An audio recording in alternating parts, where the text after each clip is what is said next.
Selamat datang di Sigma Story. Kami mengapresiasi kunjungan Anda dan berterima kasih atas waktu yang Anda berikan. Semoga keberkahan senantiasa menyertai segala usaha dan kerja keras Anda. Hari ini kita akan membahas kasus Terumi yang terjadi di Jepang. Apakah ada di antara kalian yang pernah pindah dari kampung halaman ke kota lain karena sekolah atau pekerjaan? Pada umumnya ketika kita pindah ke kota besar setelah tinggal di daerah pedesaan, masalah terbesar biasanya adalah mencari tempat tinggal.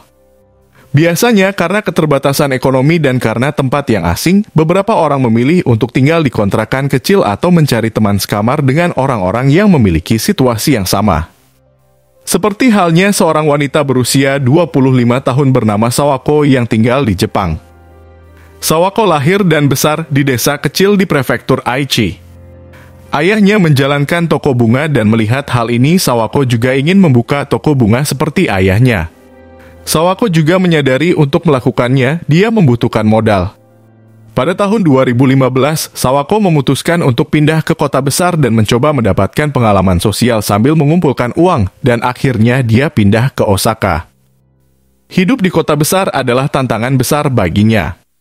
Dia merasa gugup dan khawatir, jadi dia berpikir mengapa tidak tinggal di rumah kontrakan dengan teman sekamar dalam sebuah teman serumah? Ini akan memberikan dukungan dan membuatnya tidak merasa sendirian. Setelah itu, kehidupan Sawako berjalan dengan cukup stabil. Dia memiliki teman sekamar yang baik dan mulai bekerja di restoran terdekat dan mengumpulkan uang dengan tekun. Setelah beberapa bulan, ada teman sekamar baru yang pindah ke teman serumah Sawako. Teman sekamarnya adalah seorang wanita bernama Terumi Morishima yang berusia 29 tahun dan juga berasal dari daerah lain. Meskipun tidak terlalu banyak bicara, dia bekerja paruh waktu sambil mengumpulkan uang dengan giat. Meskipun demikian, dia mampu menjaga hubungan dengan teman sekamarnya tanpa ada masalah yang berarti. Sebenarnya, Terumi memiliki cerita yang menyedihkan sebelum dia pindah ke Osaka. Awalnya, dia berasal dari Hiroshima. Ini adalah tempat yang sangat jauh dari Osaka. Di sana dia tinggal bersama dengan ayah, ibu, dan 2 adik laki-laki. Masalah di sini adalah ayahnya, dia adalah orang yang sangat keras dan sering melakukan kekerasan verbal dan fisik terhadap ibunya. Kadang-kadang dia bahkan mengancam dengan menggunakan tongkat bisbol yang membuat Terumi hidup dalam ketakutan setiap hari tanpa perasaan nyaman. Seiring berjalannya waktu, kekerasan tersebut tidak hanya berhenti pada pemukulan, tapi hampir seperti menyerang dirinya seperti anak tiri yang tidak diinginkan. Terumi tidak bisa mengatakannya kepada ibunya karena dia tahu ibunya akan sangat menderita. Jadi dia bertahan sendiri dan menutupi semuanya, hidup dengan penuh rahasia dan menjadi seseorang yang menyembunyikan segalanya. Bulan dan tahun berlalu, Terumi semakin dewasa. Dan saat mencari pekerjaan sampingan untuk menghasilkan uang, dia menemukan iklan untuk penghuni kos di internet. Setelah melihat lokasinya, dia menyadari bahwa ini adalah kesempatan bagus baginya untuk meninggalkan rumah. Sementara itu, karena keadaan keluarganya yang buruk, Terumi tidak bisa melanjutkan sekolah dan tidak bisa bermimpi masuk universitas.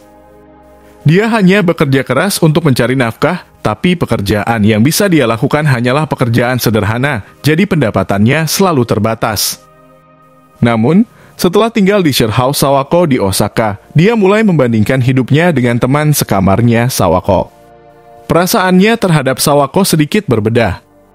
Meskipun mereka adalah teman yang baik, tapi Terumi merasa Sawako memiliki lebih banyak uang dan kondisi hidup yang lebih stabil. Mungkin karena rasa cemburu itu, Terumi mulai mencuri uang Sawako sedikit demi sedikit. Awalnya hanya beberapa uang tunai, tapi semakin berani dan akhirnya melewati batas. Suatu hari, Terumi mencuri kartu identitas Sawako. Kemudian dia berusaha menyerupai Sawako semirip mungkin. Awalnya dia adalah orang yang menggunakan kacamata, tapi kemudian melepaskan kacamata dan melakukan riasan yang lebih tebal seperti Sawako. Setelah dirasa penyamarannya cukup, dia pergi menuju ke perusahaan pinjaman. Pada waktu itu petugasnya sedikit lengah dalam melakukan verifikasi, sehingga verifikasi identitasnya berjalan lancar dan akhirnya dia berhasil meminjam senilai 245 juta rupiah atas nama Sawako.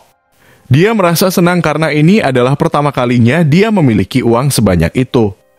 Dia menggunakan uang tersebut sesuai keinginannya dan segera pindah ke tempat apartemen baru yang dia sewa berlokasi di dekat rumah Sawako.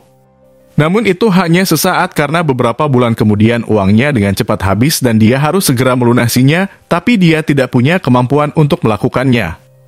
Jika dia tidak membayar bunga tepat waktu, pasti perusahaan akan menghubungi Sawako dan semuanya akan terungkap.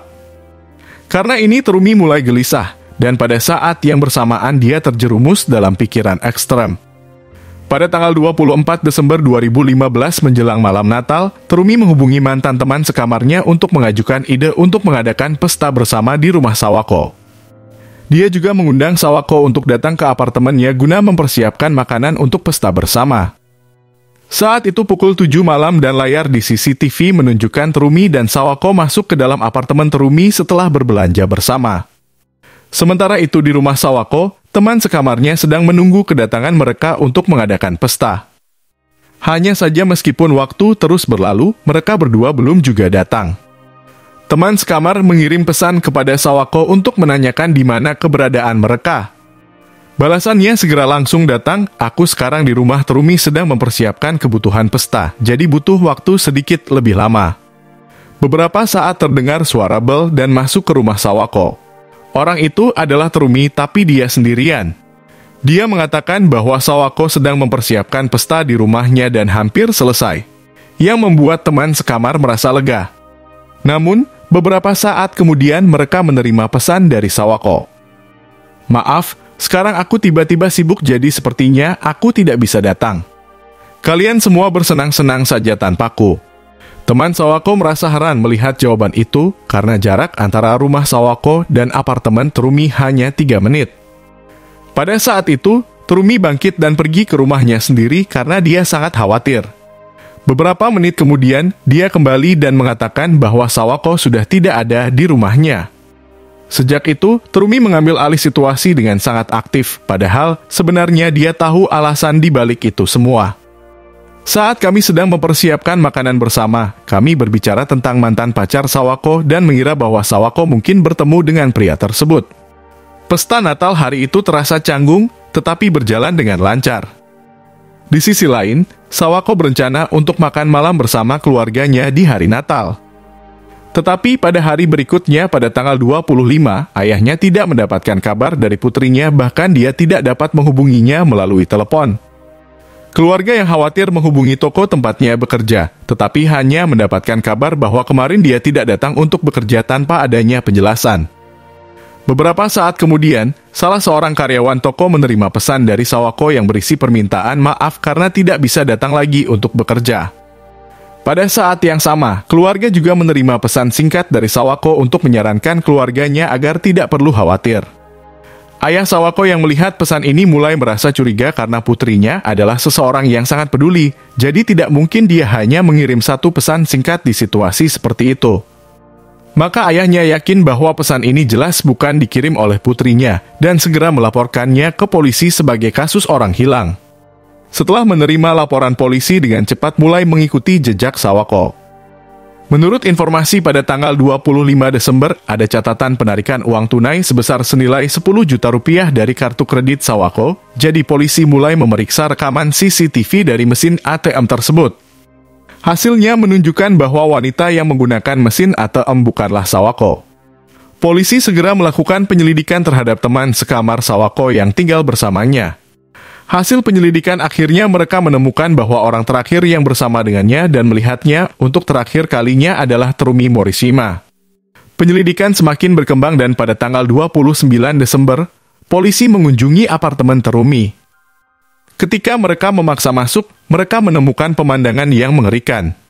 Pemandangan pertama yang mereka temukan setelah masuk adalah beberapa bagian tubuh yang terpotong, beserta pisau dan gergaji yang digunakan untuk kejahatan juga masih ada di tempatnya.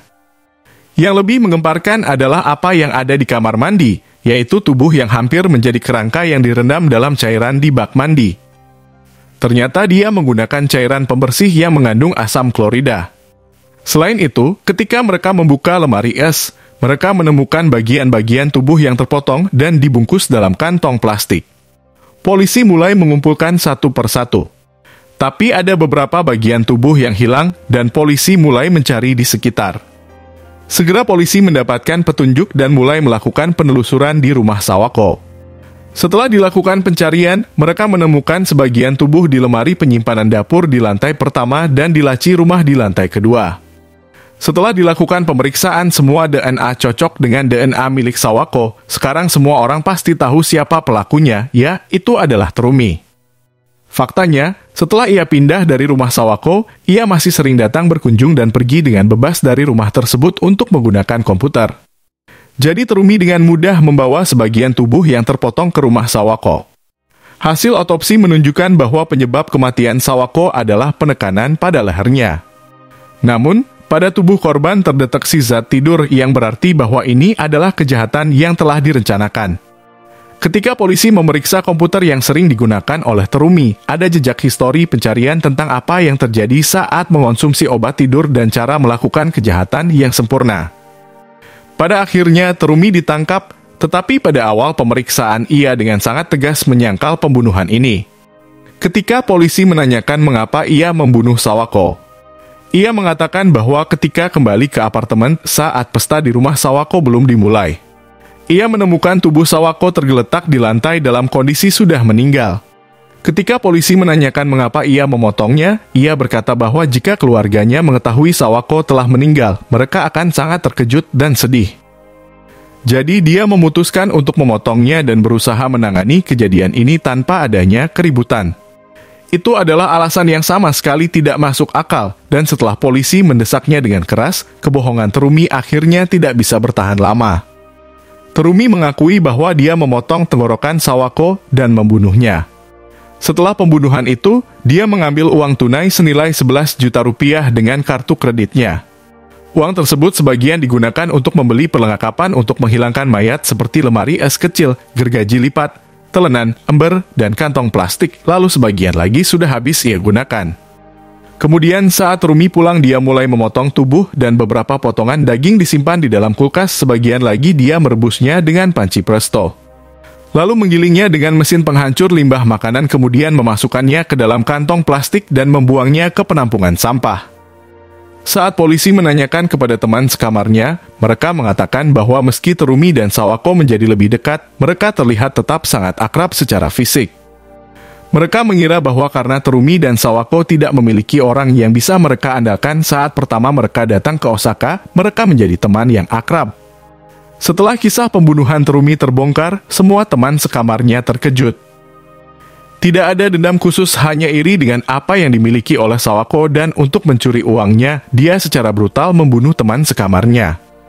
Ini adalah kejadian mengerikan yang tidak dapat diterima, dan alasan pembunuhan semacam ini memang benar-benar terjadi. Ada beberapa spekulasi sebelumnya bahwa Terumi memiliki pengalaman menelantarkan bayinya setelah melahirkan. Jadi ada dugaan bahwa dia mulai meremehkan nyawa dalam membunuh seseorang karena mengambil nyawa bukanlah hal besar baginya. Karena dia sangat membutuhkan uang, ada spekulasi bahwa dia mencoba menjual organ tubuh Sawako untuk mendapatkannya.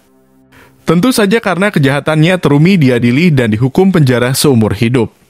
Meskipun ini merupakan kejahatan pertama baginya, metodenya sangat jahat dan dia terus berbohong tentang penyelidikan pembunuhan.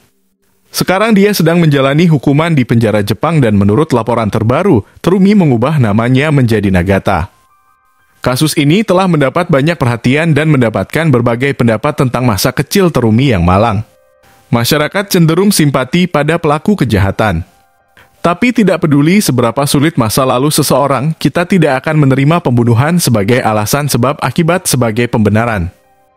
Itulah kisahnya, terima kasih telah menonton.